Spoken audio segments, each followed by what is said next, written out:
Welcome, fellow Clashers, and first things first, let's open this chest right here.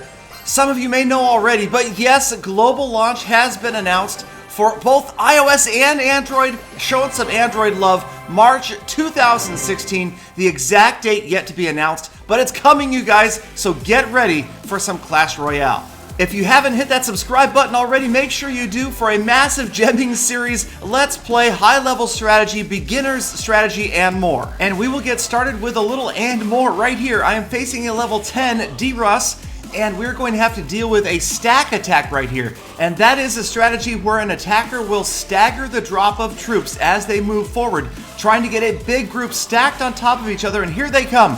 The beginning, you've got to always watch out for this. Whenever a guy drops a troop in the back like this, he often could be preparing to stack units. So the balloon goes down, and we've got to think ahead exactly how we are going to deal with this balloon and whatever else that he's going to stack on top of it. So right away, I drop a tombstone, knowing that that balloon will go after the tombstone rather than the crown tower. Right there, very sly, very sneaky, he drops the wizard, almost impossible to see as it drops underneath the balloon. So now we've got two groups of units coming at me, and we've got to deal with the wizard and the balloon.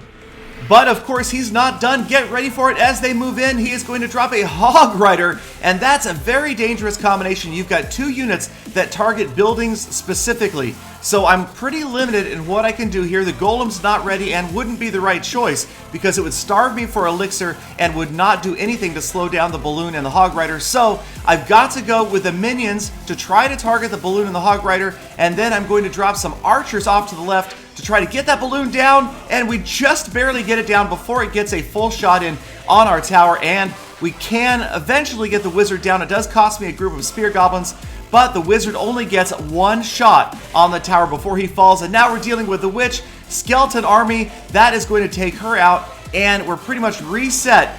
But I am clearly behind, suffering a lot more damage to my left lane than he suffered to his. The one good thing I have going for me is 50 hit points at a time. Those spear goblins continue to work on that other tower.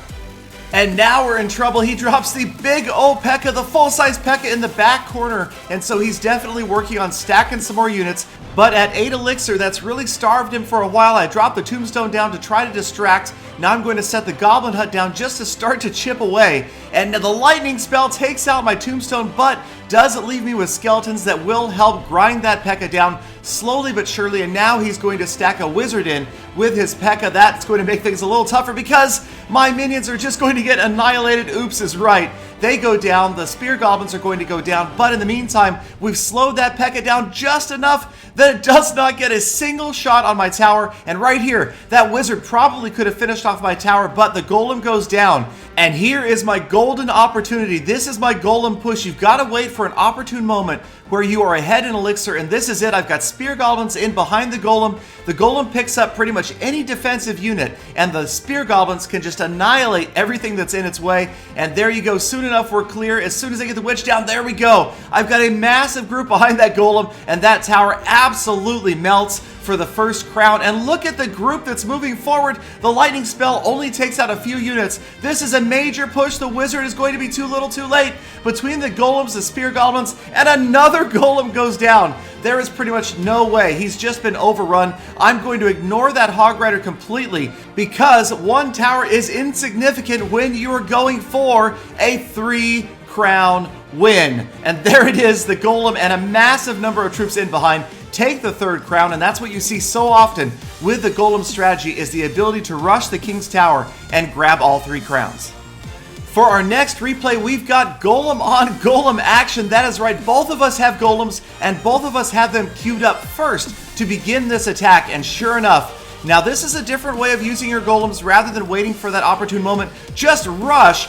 And check out his answer to my golem, his own level 5 golem going down on the opposite lane. So right away we know that this is just going to be a mad race to the king's tower with no answer on either side for these golems. It is just to see who can get there first. And then, sure enough, we both drop spear goblins in behind the golems just about at the same time. So the exact same push so far, but right here is the big difference. He is going to counter my dragon with 5 elixir worth of minions, and I'm going to counter his spear goblins with 3 elixir worth of arrows, and that's going to give me a big advantage on my side in addition to the couple of seconds that I had over the initial drop. His tower goes down first, and my Golem on the way towards his king. His Golem now closing in on my king, and it's just a matter of who can do the most damage and get there first. You can see his Golem, my Golem, both into Golemites at this point, but I've gone to work on his tower, and I'm about 500 or 600 points ahead in damage. I use a freeze spell to slow down things on my side. He's got a wizard on his, and eventually both of the Golems are going to be down, but you can see I have the clear advantage, about 600 hit points less on his king than mine. And right here, we notice that he's got the wizard moving forward and a hog rider. So I'm thinking he's focused on a 2-crown win. So my goal here is to counter this push and then see if I can't push down the same lane, because oftentimes when you are successful in countering an offensive attack, you're left with a bunch of units that can move forward down that same lane. And I am a little bit behind in crown hit points with the remaining crown tower. So I'm thinking 3 crowns right here. We're just going to counter what he drops and see if we can't work my Golem into the mix somehow. So he's got the Barbarian Spear moving forward. I'm going to counter this with my own Barbarians. He's got minions going down. Dragon, perfect to get rid of those minions with splash damage. There, the arrows are going to finish off all the small units. And again, pretty much nothing happened. Everything clears out, and we're down to double elixir time. There it is, 1 minute left, and the next push is going to be a Golem. Yes, Vidde drops the Golem right in front. I drop my own Golem, and at first glance, this looks like a ridiculous defensive move. Obviously, the Golem is going to do nothing to slow down the attacking Golem, but my thought here was that he will stack units. Now, he stacks a Hog Rider, which obviously I can't counter with the Golem, but it is going to peel off those Spear Goblins. I get the Inferno Tower down, that's going to stop the Hog Rider, but the key to what's happening is at the top of the screen, you see he dropped his Barbarians, and my Spear Goblins are going to work to take the Barbs out, as is my Dragon, because they're all focused on the Golem. And now he is advancing on my tower, but I'm advancing on his king, and that is an absolute disaster for him. Everybody moving in. Of course, I can afford to sacrifice my left tower because everybody's focused on the king with the freeze spell. That is the last nail in the coffin, and there it goes. The 3-crown win led by the Golem, and everybody in behind. 3 crowns to 1 and another Golem victory. So more often than not, these Golem wins end up being 3-crown wins, especially when the opponent doesn't have an Inferno Tower. But that is the beauty of this game. It is so well balanced. There is no one deck that dominates all others. I didn't face an Inferno Tower, so it gave me a big advantage. But against an Inferno, it would certainly be a different story. So thanks again for spending a few minutes of your day with me. Be sure to hit that subscribe button, thumbs up, check out the Clash Royale YouTuber tournament, and I hope to see every last one of you back here again tomorrow for more full attacks.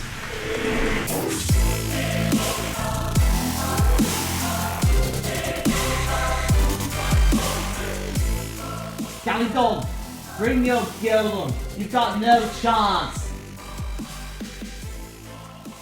Okay, and for those of you who stayed to the very end, watch this very closely with me. Let me know down in the comments what you think this means. But the back of this card, right here, what is that? What is that? Strange looking crystals, odd color, haven't seen that before. Let me know what you think. I am pumped up for some Clash Royale. March 2016. Copyright blah, blah, blah, blah, blah, blah. Seriously, who actually watches all the way to the end anyway? Hey, if you did, write pineapple in the comments.